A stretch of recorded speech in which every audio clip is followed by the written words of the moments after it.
Olá pessoal, tudo bem com vocês? Dando continuidade às nossas aulas de fisiologia veterinária, hoje a nossa aula é sobre fisiologia renal. Bom pessoal, como já estudamos e estamos vendo que para a manutenção da homeostase, para que o organismo funcione corretamente, é preciso a união de todos os sistemas e órgãos, que cada um com suas funções, que são extremamente importantes para a manutenção da homeostase, estejam ocorrendo fisiologicamente, o sistema renal, a fisiologia renal não é diferente.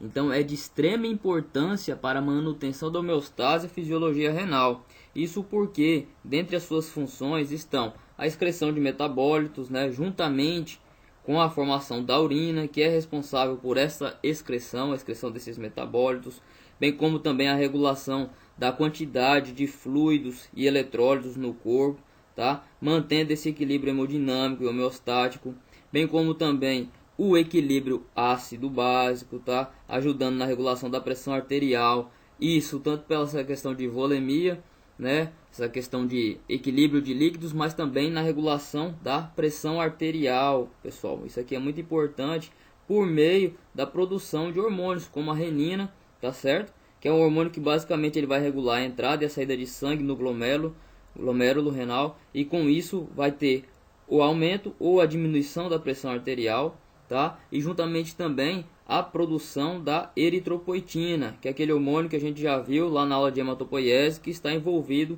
na eritropoiese, ou seja, na estimulação da produção de glóbulos vermelhos. Então a gente vê que é extremamente importante para a regulação da homeostase, para a manutenção da homeostase, a fisiologia renal.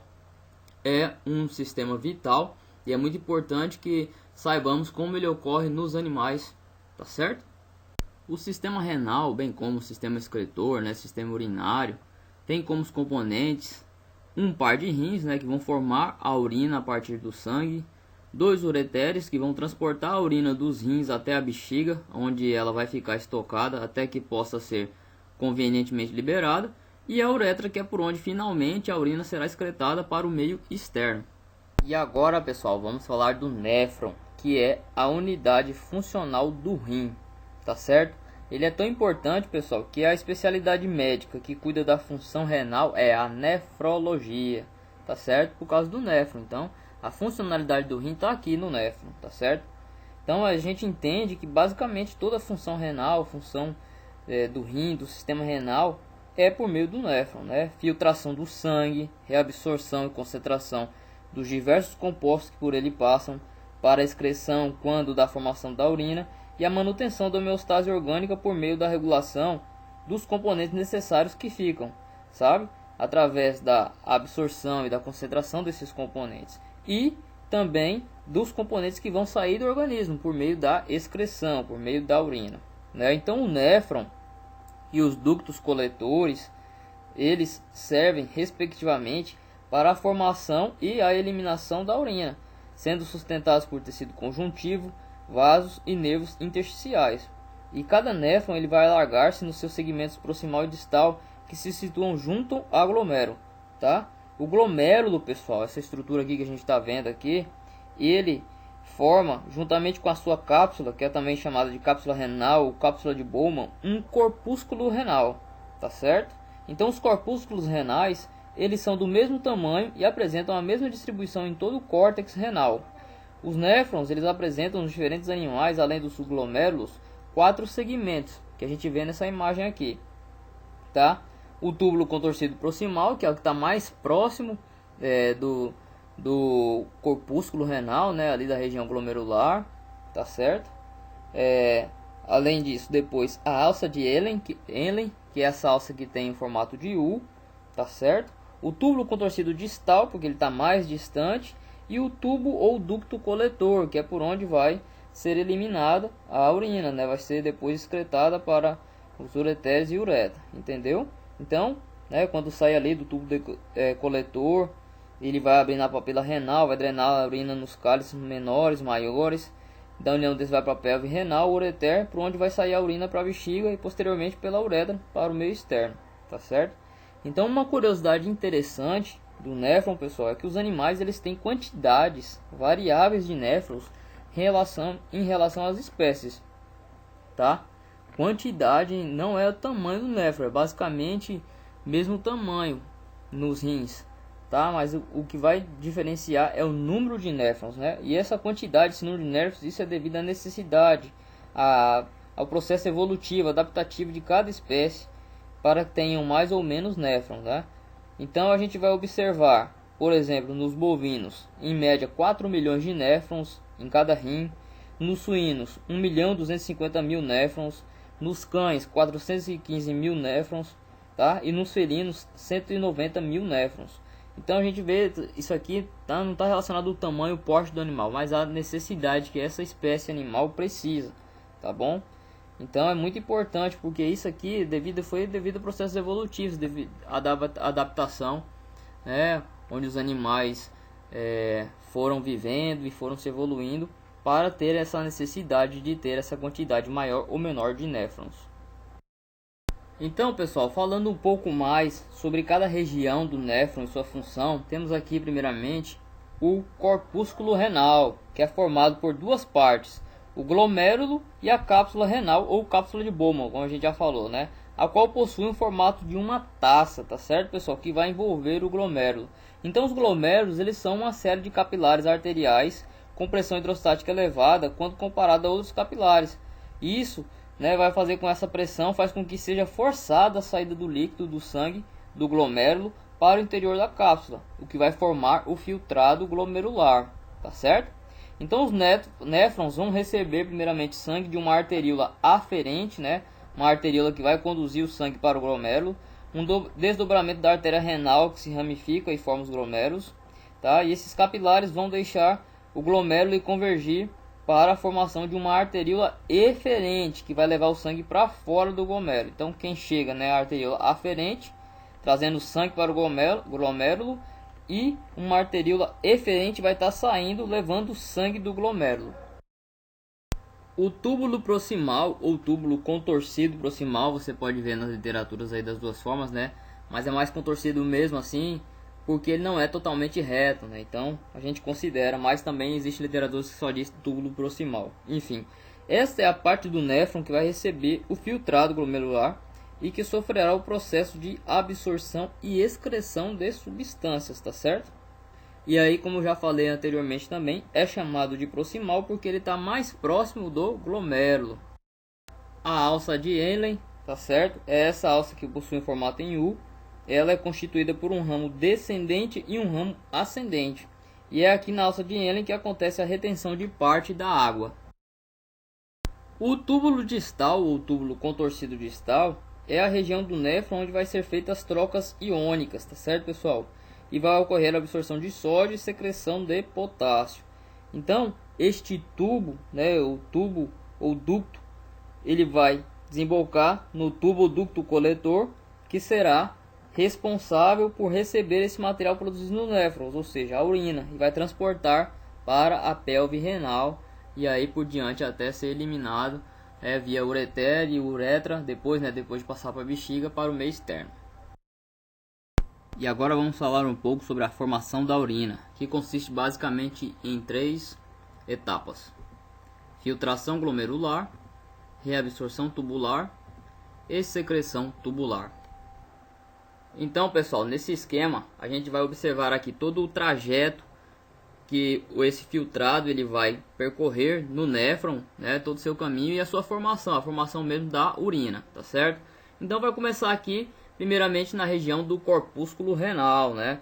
Esse sangue ele vai chegar aqui por uma arteríola aferente e vai sair do néfron, né, depois que ele entrou ali, deixou a quantidade de sangue para ser filtrada, vai sair por uma arteríola eferente, tá certo? Então, nessa região do corpúsculo renal, ele vai sair e aí vai para os capilares peritubulares, ou seja, tem capilares ao redor aqui do néfron, tá certo? Então, uma quantidade de sangue vai entrar e depois, posteriormente, o que não for filtrado, ele vai sair ali e ir para os capilares peritubulares. E esse sangue que ele vai adentrar ali para passar nessa região do corpúsculo renal ali, ele vai ser realmente filtrado, porque essa região ela é um filtro mesmo que só vai deixar passar somente o que é bem fininho, o que é baixo peso molecular, tá certo? Tem influências aqui da pressão hidrostática que tem que estar aqui elevada para passar, para extravasar esses componentes por esse filtro, tá certo?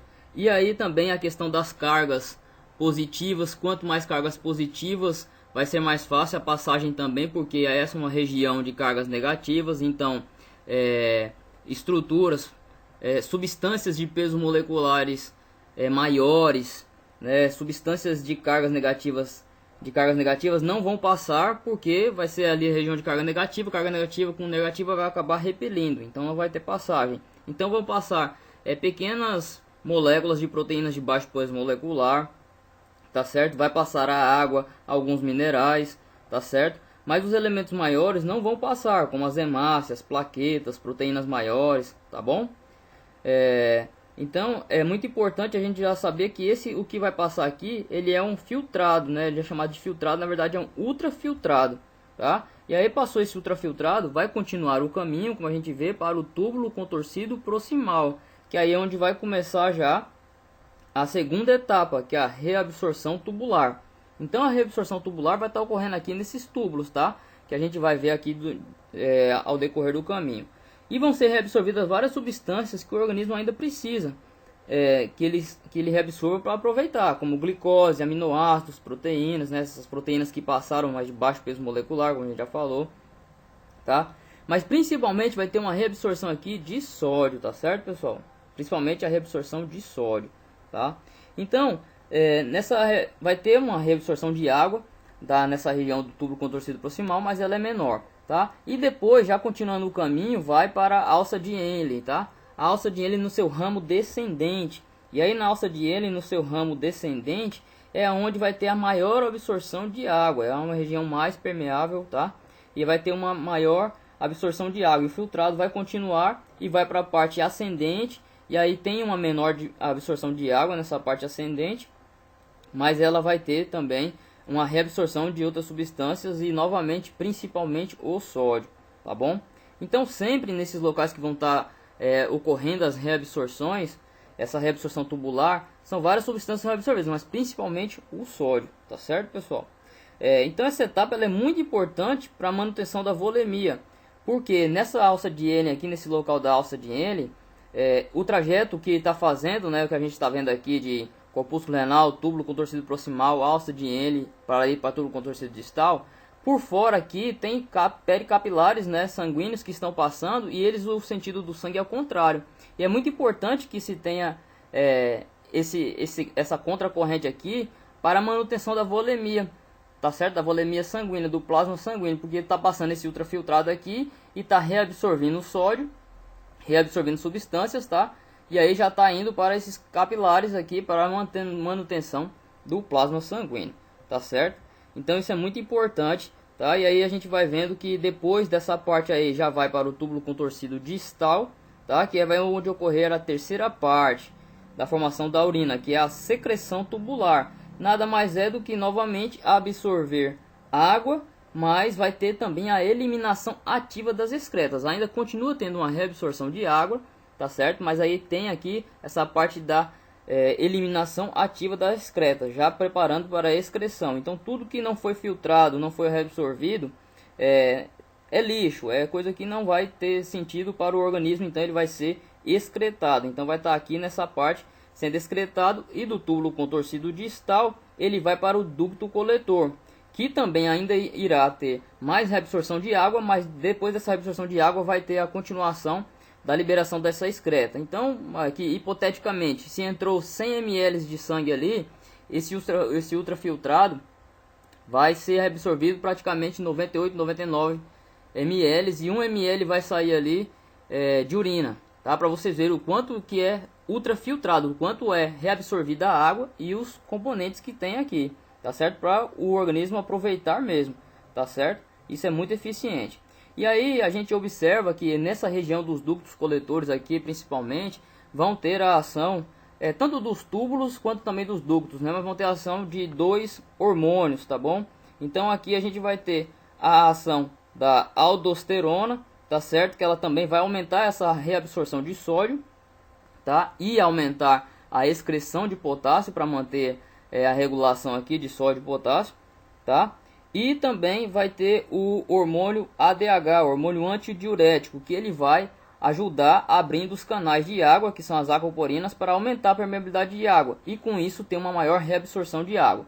Então, basicamente, depois que fez tudo isso aqui, saindo do ducto coletor, vai continuar o trajeto do rim para o ureter, depois para a bexiga, onde ela vai ser acumulada e ela depois vai para a uretra para ser liberada pelo meio externo. Então foi isso a formação da urina até a sua excreção. Dando essa imagem, a gente também pode falar do equilíbrio ácido básico que ocorre aqui na função renal, tá certo? Então consiste no controle de excreção e absorção, tá? Isso fazendo a excreção de íons H+ e amônia e fazendo a absorção do bicarbonato, né? Então os íons H+, eles são secretados nos túbulos proximais e distais, como a gente vê aqui, ó, nessa imagem tem aqui, ó, tanto a parte para secretar no túbulo conduzido distal, o potássio e também H+, tá? E também no ramo descendente da alça de Henle, então tem essa parte da secreção aí para a posterior excreção. E o bicarbonato, pessoal, ele é absorvido na forma de CO2 e água. Um dos sistemas que também faz parte do sistema renal e do sistema cardiovascular e é muito importante para a manutenção da homeostase, principalmente relacionado à pressão arterial, é o sistema renina-angiotensina-aldosterona, que ele faz esse controle a médio e a longo prazo da pressão arterial, tá certo, pessoal? Então, como a gente vou descrever aqui para vocês, observando nesse esquema, os principais órgãos e substâncias envolvidas, né? Então a gente vê o fígado, a gente vê o rim, tá? A gente vê a adrenal, o hipotálamo, os vasos, né? As arteríolas, enfim. E as principais substâncias envolvidas são a renina, a angiotensina e a aldosterona, tá certo, pessoal? Então tudo vai se iniciar quando tiver uma estimulação devido a uma queda na pressão sanguínea, né? Que vai estimular nas células glanulares, nas células justaglomerulares no rim, a produzirem renina, que é a enzima que ela vai posteriormente converter o angiotensinogênio, que está disperso no plasma, que é produzido constantemente pelo fígado, em angiotensina 1, tá? Que tem uma leve atividade vasoconstrictora, tá? E aí com isso, dependendo desse grau de baixa de pressão, precisando aumentar mais, vai ter uma conversão dessa angiotensina 1 em angiotensina 2 pela ECA, a enzima conversora de angiotensinogênio, que ela é liberada pelo endotélio dos vasos sanguíneos, bem como também liberada pelo endotélio pulmonar, tá certo? Então aí é que vai começar realmente essa angiotensina 2, ela vai estimular essa vasoconstricção dos vasos, tá certo, né? Porque tudo começou lá pela liberação de renina, mas a angiotensina 2 é que ela vai fazer com que tenha essa maior vasoconstricção, para que ocorra maior aumento da pressão arterial, que é necessário já nos casos que baixou, né? Então vai ter aqui o aumento nos vasos sanguíneos, nas arteríolas, vai causar vasoconstricção para aumentar a pressão. A gente vê aqui também, vai estimular o centro de controle cardiovascular no bulbo para aumentar a resposta cardiovascular, tá certo? No hipotálamo também vai ter uma resposta aqui de aumento de liberação de vasopressina, que é também o ADH, né, o hormônio antidiurético, para ter uma maior reabsorção de água, também aumenta já o estímulo de sede, com isso vai aumentar o volume de água e vai manter a osmolaridade, tá certo? No córtex suprarrenal vai ter essa estimulação da produção de aldosterona, tá? Para ter uma maior reabsorção de sódio, já ajudando a manter a osmolaridade, tá? E sempre reabsorvendo sódio, reabsorvendo água, enfim. Então, tudo isso aqui é para que ocorra o que? Aumente a pressão arterial, tá? Aumente primeiro a vasoconstricção sistêmica e, consequentemente, aumente a pressão arterial. E aí, o que vai acontecer? Se essa pressão ficar muito alta, o organismo ele vai entender, né, por feedback negativo, que olha, a gente tem que parar essa estimulação de renina. Então, para essa produção de renina, e se parou a produção de renina, vai parar a conversão de angiotensinogênio em angiotensina 1, em angiotensina 2 pela ECA, e, consequentemente, toda essa cascata aqui de processos para continuação da vasoconstricção e liberação de fatores que ocorrem na vasoconstricção para aumento da pressão. Então isso vai ser um feedback negativo para que ocorra a diminuição da pressão, porque ela já chegou muito alta. E aí vai ficar nessa regulação. Quando precisa, ela é estimulada, aumenta-se a pressão. Se chegou num nível muito alto, se já passou do fisiológico, cessa a liberação de renina e com isso fica diminuído, com que vai diminuir essa vasoconstricção e consequentemente o aumento da pressão e volta ao normal. Então esse é um exemplo de autocontrole, de autoajuste, né, de regulação, de autorregulação do organismo. E a eritropoetina é um hormônio glicoproteico que ele é sintetizado nos rins quando tem a necessidade, quando há essa demanda por oxigênio. Então no organismo ali ele observou que tem uma baixa concentração de oxigênio, então uma hipóxia tecidual, tá? Uma déficit dessa oxigenação tecidual. Essa hipóxia vai sinalizar para os rins que está faltando oxigênio adequado na circulação sanguínea, então vai começar a ter essa síntese de eritropoetina nos rins. Essa eritropoetina ela vai sinalizar as células troncos hematopoiéticas para a estimulação da eritropoiese. Então vai ter ali a produção de proeritroblastos, depois os eritrócitos, né, que são as hemácias, e aí com isso, aumentando esses eritrócitos, vai ter um aumento da oxigenação tecidual, porque são os eritrócitos que carregam o oxigênio. E aí, por meio de um feedback negativo, depois que já adequou aos níveis de oxigênio necessário, vai ser cessada essa síntese de eritropoetina. E assim sucessivamente, quando há necessidade, ele começa a produzir, e depois que a produção começa a produzir eritropoetina, depois de estimulado e começou a produzir eritrócito numa quantidade necessária para a manutenção de oxigênio, ele vai cessar essa produção, vai ter esse feedback negativo. Pois bem, pessoal, chegamos ao final de mais uma aula. Eu sei que esse assunto de fisiologia renal ele é um tanto quanto complexo, mas peço que vocês complementem o estudo estudando as literaturas indicadas, tá? O Dux, o Cunningham e as outras literaturas que eu sempre passo para vocês, tá? Qualquer dúvida falem comigo e encontro vocês em outro assunto. Até a próxima aula, pessoal!